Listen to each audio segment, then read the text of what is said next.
योगेश्वर देवी को प्रणाम करता हूं।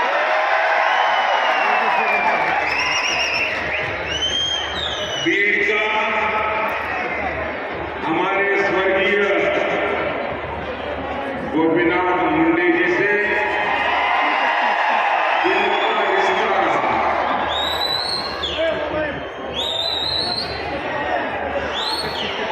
वो हमेशा मुझसे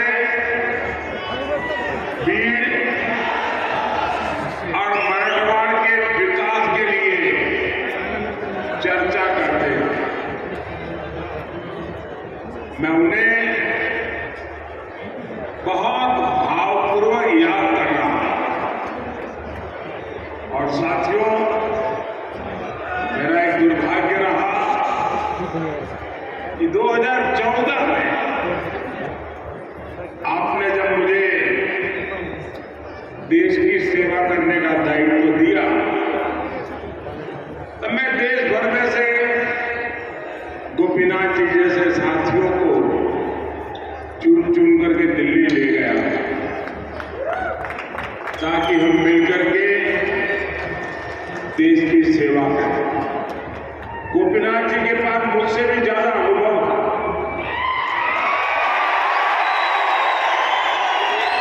लेकिन मेरा एक दुर्भाग्य रहा कि आने के कुछ ही समय में मुझे मेरे साथी को मुझे गंवाना पड़ा और इन कार्यकाल में मुझे मेरे बहुत साथी खोने पड़े। गोपीनाथ जी, अरुण जेटली, सुषमा स्वराज, मनोहर पर्रिकर, यानी ये आप कल्पना कर सकते हैं कि मेरे जैसे व्यक्ति को जब मेरे हाथ कट जाए तो मेरी मुसीबत कितनी बढ़ गई। और इसलिए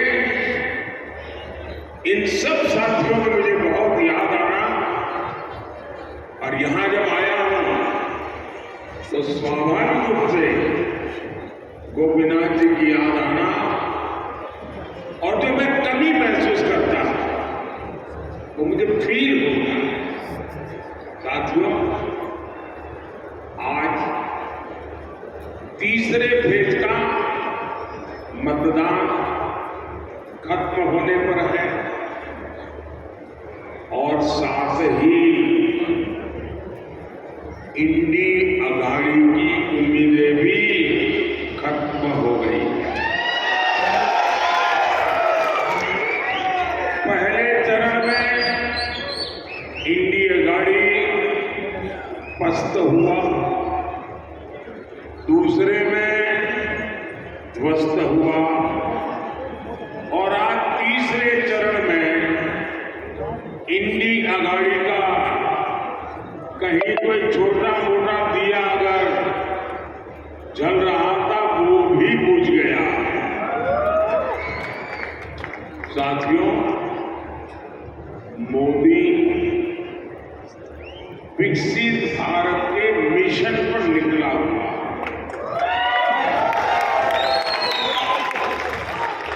इस संकल्प के लिए आज मैं आपसे कुछ मांगने के लिए आया। मुझे आपके आशीर्वाद चाहिए।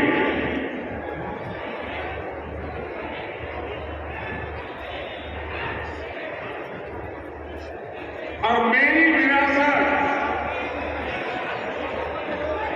आप ही है। मैं आपके भविष्य को बेहतर बनाने के लिए निकला हूं। मैं आपके बच्चों के भविष्य को बेहतर बनाने के लिए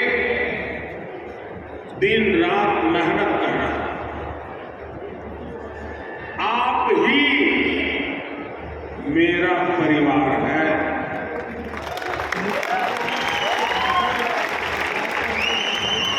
मेरा भारत, मेरा परिवार। लेकिन साथियों, आप जानते हैं, एक इंडी अघाड़ी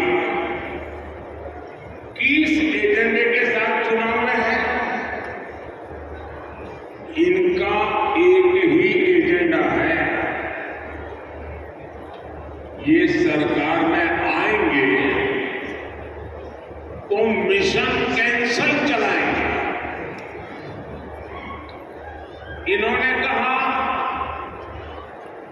इंडी वाले जब सरकार में आए तो वो आर्टिकल 370 मोदी ने हटाया है उसको ही हटा करके फिर बिठा देंगे। इंडी वाले सरकार में आए तो मोदी जो सीएए लाया है उसको कैंसिल करेंगे। इंडी वाले सरकार में आए तो मोदी जो 3 तलाक के खिलाफ कानून लाए हैं उसको कैंसिल करेंगे। ये लोग मोदी जो किसान सम्मान निधि का पैसा किसानों को भेजता है उसको कैंसिल कर देंगे। मोदी जो मुफ्त राशन की योजना लेकर के गरीब को मुफ्त राशन दे रहा है उसको कैंसिल कर देंगे। हम देश के 55 करोड़ गरीबों को 5 लाख रुपए तक का मुफ्त इलाज दे रहे हैं। कांग्रेस एनडीए की ये योजना भी कैंसिल कर देगी। और इतना ही नहीं, कांग्रेस वाले इंडी अघाड़ी वाले राम मंदिर को भी कैंसिल कर देंगे।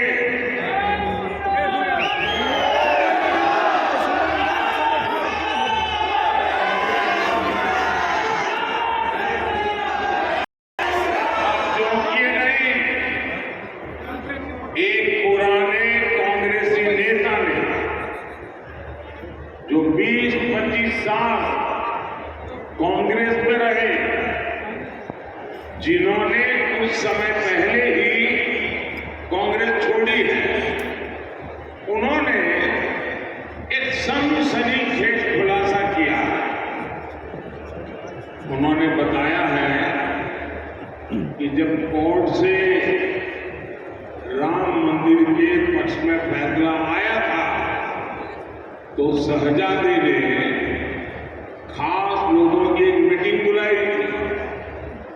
शहजादे ने कहा था कि कांग्रेस सरकार आएगी तो राम मंदिर पर सुप्रीम कोर्ट का फैसला पलट देंगे। इनके पिताजी ने तुष्टीकरण के लिए 3 तलाक के मामले में शाहबानो केस में सुप्रीम कोर्ट का जो जजमेंट आया था उसके निर्णय को पलट दिया था। कहते हैं वैसे ही अब राम मंदिर के फैसले को भी पलट देंगे। साथियों, आज ही इंडी गठबंधन के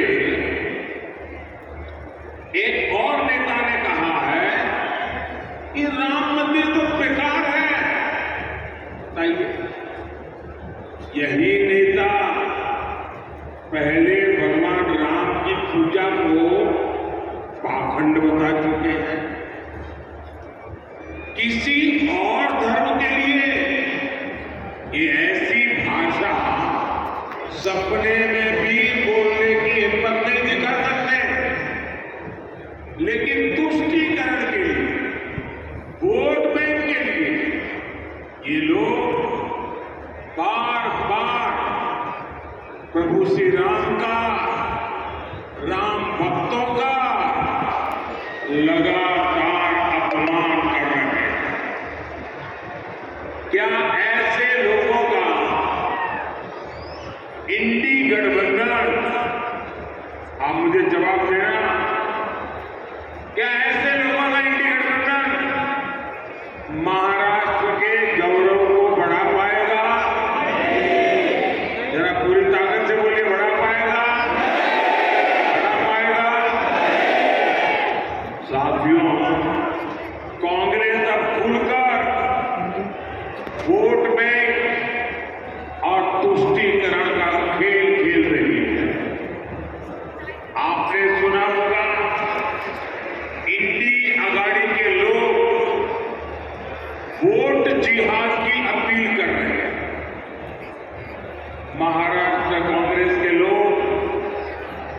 26/11 के मुंबई हमले के आतंकियों को क्लीन चिट दे रहे हैं। शिंदे जी ने अभी अपनी भाषण में इसका उल्लेख भी किया। कसाब समेत जो 10 आतंकवादी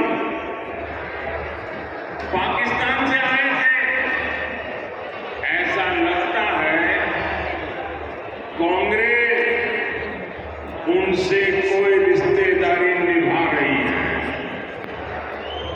देश पूछना चाहता है कांग्रेस के लोगों और आतंकवादियों का ये रिश्ता क्या कहलाता है। देश भूला नहीं है वो दिन जब कांग्रेस के समय में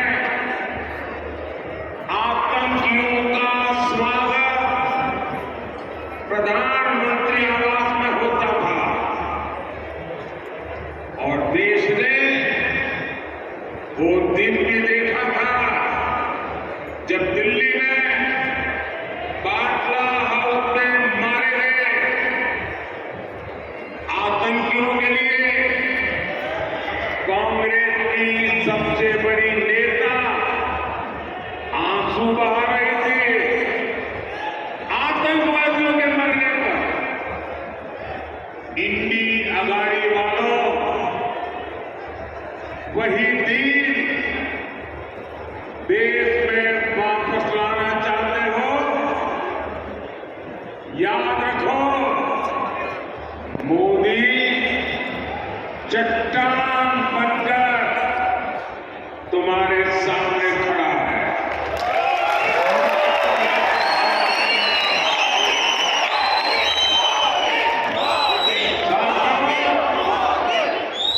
शहजादे तुष्टीकरण की सनद में एक और खतरनाक चाल चल रहे हैं। आप भी जानते हैं बाबा साहब आंबेडकर ने दलितों, पिछड़ों को, आदिवासियों को आरक्षण का अधिकार दिया। बाबा साहब ने इस बात का भी पुरजोर विरोध किया था कि भारत में धर्म के आधार पर आरक्षण नहीं दिया जा सकता। इस बात पर बाबा साहब अड़े हुए हैं। पूरी संविधान सभा ने आज से 75 साल पहले लंबी चर्चा करके तय किया था कि धर्म के आधार पर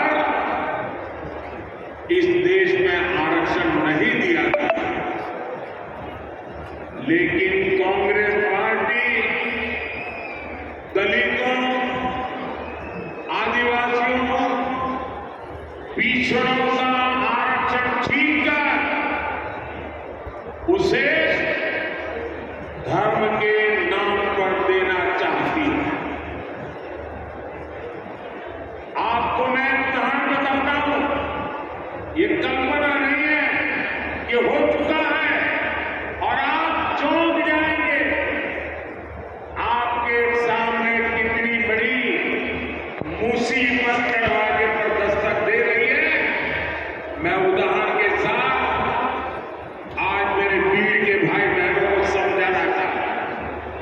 मैं मेरे देश के लोगों को समझाना चाहता हूं।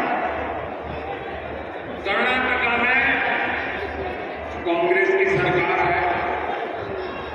वहां पर ओबीसी को 27% आरक्षण मिला हुआ है। इन्होंने क्या किया, रातों रात एक फतवा निकाला सरकार ने। रातों रात उन्होंने ऑर्डर निकाला, खप्पे मार दिए, सिग्नेचर कर दिया और ऑर्डर क्या निकाला, कर्नाटका में जितने भी मुसलमान हैं सबको रातों रात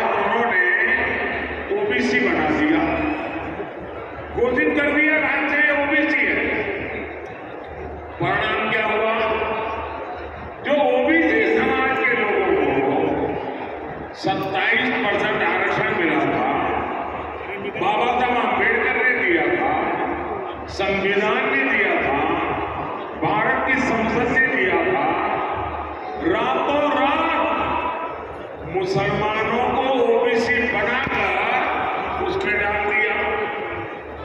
तो जो ओबीसी के पास था उसमें डाका डाल दिया, रातों रात चोरी करके लूट लिया, और जो पहले इसका लाभ लेते थे उसका बहुत बड़ा हिस्सा मुसलमानों के खाते में चला गया।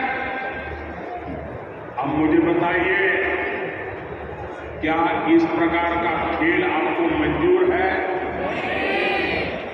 पिछले दरवाजे से ओबीसी का आरक्षण लूट लिया जाए, ये आपको मंजूर है? जरा पूरी ताकत से बताओ तो पता चलेगा कि मंजूर है कि नहीं है। आपको मंजूर है ना? अब यही काम ये देश में हर राज्य में करना चाहते हैं। साथियों, आज सुबह ही इंडी गठबंधन के एक और नेता ने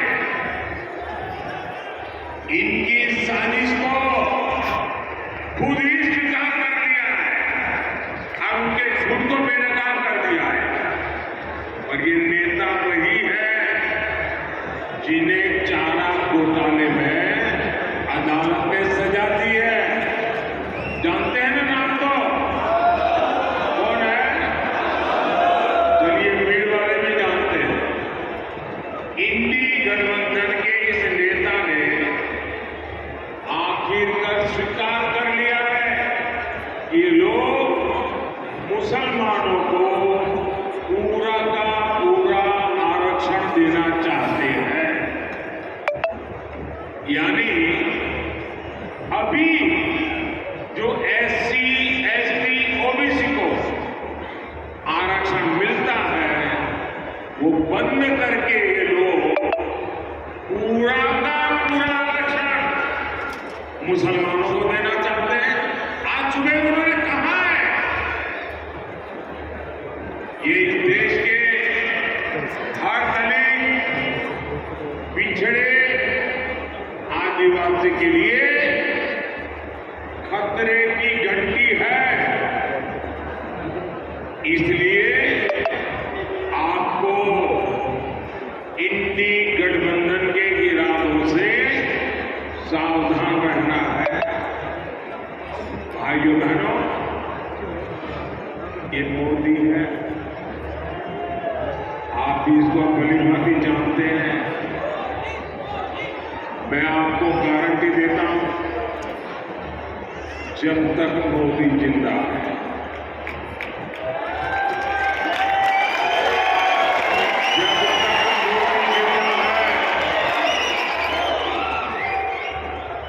दुनिया की कोई ताकत दलितों का, आदिवासियों का, पिछड़ों का, ओबीसी का आरक्षण नहीं ले सकती है।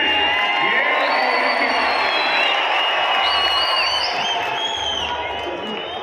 भाइयों बहनों, आज कोई भी राष्ट्रवादी ताकत कांग्रेस के साथ नहीं बची है।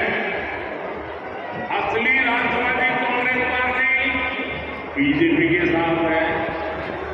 बाळासाहेब ठाकरे की असली राष्ट्रवादी शिवसेना बीजेपी के साथ है। और कांग्रेस के साथ कौन है? नकली शिवसेना, नकली राष्ट्रवादी कांग्रेस। और ये कर क्या रहे हैं? ये नकली वादे कर रहे हैं, नकली वीडियो बना रहे हैं। साथियों, कांग्रेस की आदत है न काम करो न काम करने दो। आपको याद होगा, मैंने गुजरात और महाराष्ट्र के बीच बुलेट ट्रेन का काम शुरू किया।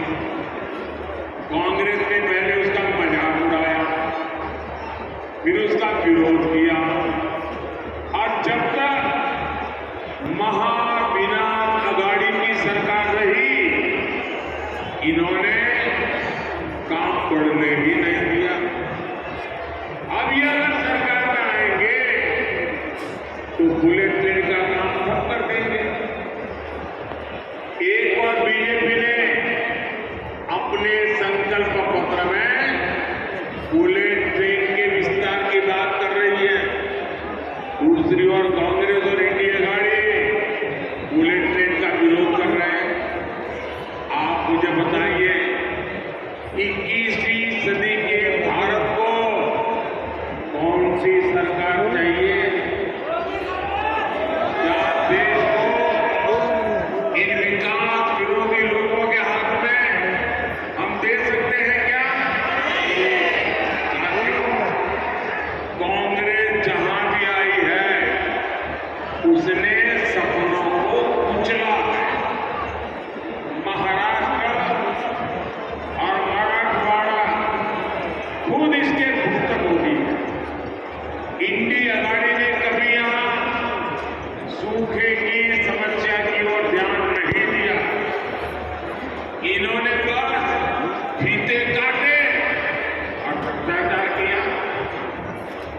60 वर्षों से मराठवाड़ा जल ग्रीन परियोजना ठप पड़ी थी।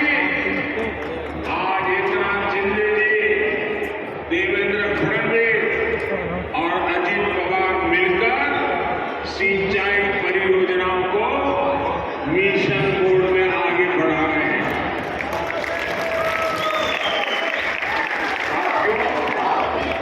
हमने पीएम कृषि सिंचाई योजना के तहत महाराष्ट्र के 27 प्रोजेक्ट को चुना है। इनमें से 10 प्रोजेक्ट पूरे भी हो चुके हैं। बाकी प्रोजेक्ट भी जल्द पूरे कर लिए जाएंगे। जब देवेंद्र फडणवीस जी की सरकार ने महाराष्ट्र के लिए बलिराजा जल संजीवनी स्कीम बनाई थी, लेकिन इंडिया अघाड़ी सरकार ने उसे भी रोक दिया। लेकिन अब इस स्कीम को गति मिली है। एनडीए को आपका आशीर्वाद ये सुनिश्चित करेगा कि ये मराठवाड़ा पानी के संकट से मुक्त हो। साथियों, मोदी किसी बड़े शाही परिवार से नहीं है। वो गरीबी से निकलकर आपके आशीर्वाद से यहां पहुंचा है। मुझे पता है किसान एक फसल के लिए कितनी मेहनत करता है। उसकी फसल अगर खराब हो जाती थी तो उस पर क्या बीतती थी। इसलिए मोदी ने फसल बीमा की गारंटी दी। आज हर बार भीड़ के किसानों को बीमा के 500 से 700 करोड़ रुपए मिलते हैं। महायुति सरकार ने भी 1 रुपये में फसल बीमा की स्कीम शुरू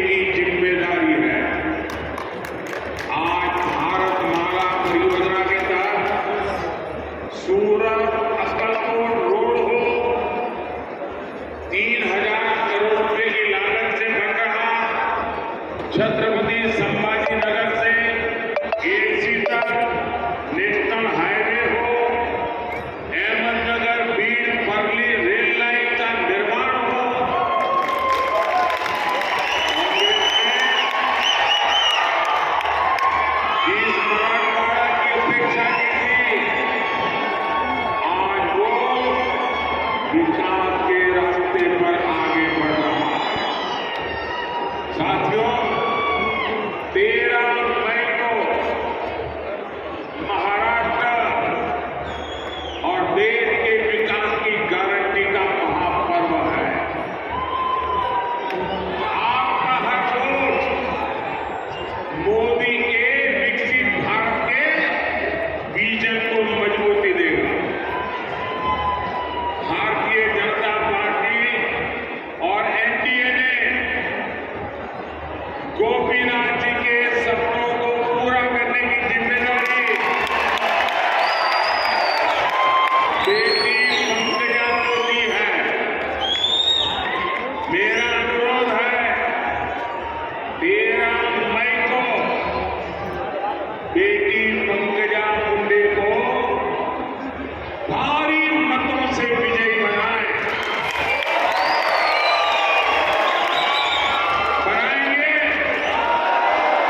इसके लिए काम करेंगे।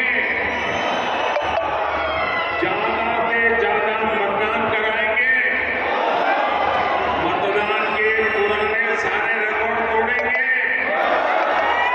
कितनी ही गर्मी क्यों न हो, मतदान ज्यादा होगा। अब पार्लियामेंट तो जीतना है, लेकिन मेरा एक और काम है, करोगे? मुझे पोलिंग बूथ जीतना है। ये पार्लियामेंट सीट में जितने पोलिंग बूथ हैं, वो सारे पोलिंग बूथ जीत सकते हैं क्या? आप पोलिंग बूथ जीत करके दिखाएंगे क्या? सारे के सारे पोलिंग बूथ में भाजपा का, एनडीए का झंडा झुकना नहीं चाहिए। करेंगे? अच्छा, मेरा ही काम करेंगे। ये जो मेरा काम है ना, ये चुनाव वाला काम नहीं है, नहीं वो पंकजा वाला काम, न वो भाजपा वाला। ये मेरा पर्सनल काम है। करोगे? मैं ठंडे पड़ गए यार। मेरा हाथ ऊपर करके करेंगे? एक काम मेरा शुरू करना, ज्यादा से ज्यादा घरों में जाकर के परिवार के सबको मिलना और मिलकर के कहना कि अपने मोदी आए थे और मोदी ने आपको प्रणाम भेजा है। मेरा प्रणाम पहुंचा दोगे? पहुंचा दोगे? और माता बहन को पहुंचा दोगे? और बुजुर्ग को पहुंचा दोगे? जब आप उनको मेरा प्रणाम पहुंचाओगे ना, तो जरूर